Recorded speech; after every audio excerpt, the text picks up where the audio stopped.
ഒച്ചപ്പാടൊക്കെ കേൾക്കുന്ന ഇപ്രാവശ്യം നമ്മളെ കോളേജിന്റെ അടുത്ത് വന്ന ചന്തക്ക് കയറിയരാ.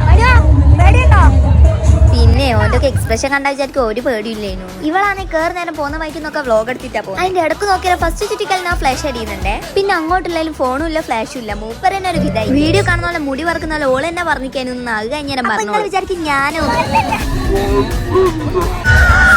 അണ്ണാക്കിന്റെ ഉള്ളിൽ കൂടി പള്ളന്റെ ഉള്ളിൽ വരെ എന്റെ കാറിൽ കാണുന്നു. ഒരാണിതൊന്ന് കഴിഞ്ഞിട്ടാൻ വേണ്ടി 10 മെഴുതിരി കത്തിക്കാൻ അതിന്റെ അടുക്കോള് നേർച്ചു വെച്ചോലെ. കഴിഞ്ഞ പ്രാവശ്യം ജനിച്ചാലൊക്കെ എന്തോ നല്ല ചെയ്തതിനെ കൊണ്ട് കൗത്തു വിളിക്കില്ല തലയും തെറിച്ചില്ല. അതുകൊണ്ട് തന്നെ ആകാശത്തൊട്ടിൽ കണ്ടിട്ട് രണ്ടാമത് കുയി ചാടാൻ നിന്നില്ല. ഇതിനൊക്കെ ചുറ്റിൽ ഏതെടുത്താ 10 ഏതെടുത്താ 100 പീടിയൊക്കെ ഉണ്ടായിരുന്നു. ഇതൊക്കെ കാണുന്നേരം പണ്ട് വാശിടിച്ച് കറിയുന്നേരം ഉമ്മച്ചിനോട് കിട്ടിയ ഉള്ളൊക്കെ ഓർമ്മയായിരുന്നു. അതിന്റെ അടുക്ക് പോരാൻ നോക്കുന്നേരം ഉള്ളാള മുട്ടായി എന്റെ കണ്ണപ്പോൾ. പിന്നെ ഒന്ന് ചോദിച്ചു വാങ്ങി തിന്നെങ്കിൽ രണ്ടാമത്തെ പോക്കിന് 2 കയ്യിലാക്കി. ഇവളാന്നെ ടേസ്റ്റ് ചെയ്യണമെന്ന് പറഞ്ഞ ആടുന്ന് തന്നെ എല്ലാം തിന്ന് വെള്ളം ഇറക്കിയ. പാവം ബീഡി കത്തി ചേച്ചിന് ഈ ഇരുത്തം കണ്ടേരം തന്നെ ലേശേച്ച് ഞങ്ങൾ തിന്നൊക്കെ വാങ്ങി. വേറെ ഏതെങ്കിലും ബീഡിയക്കാരാണെങ്കിൽ അന്നേരം തന്നെ പായിപ്പിച്ചനാണ്. എനിക്കാണ് ഏറ്റവും കൂടുതൽ ഇഷ്ടപ്പെട്ട ഇക്കാഴ്ചയാണ്. അതിലോട് വരികയും പോവുകയും ചെയ്യുന്ന കുട്ടികളുടെ അടുത്തുള്ള അത്ര സാധനം പോലും ഇല്ലെങ്കിലും കയ്യിലുള്ള ഒരു മുട്ടായില്ലേ ചെറിയോളെ ഹാപ്പിയാണ് കേട്ടോ.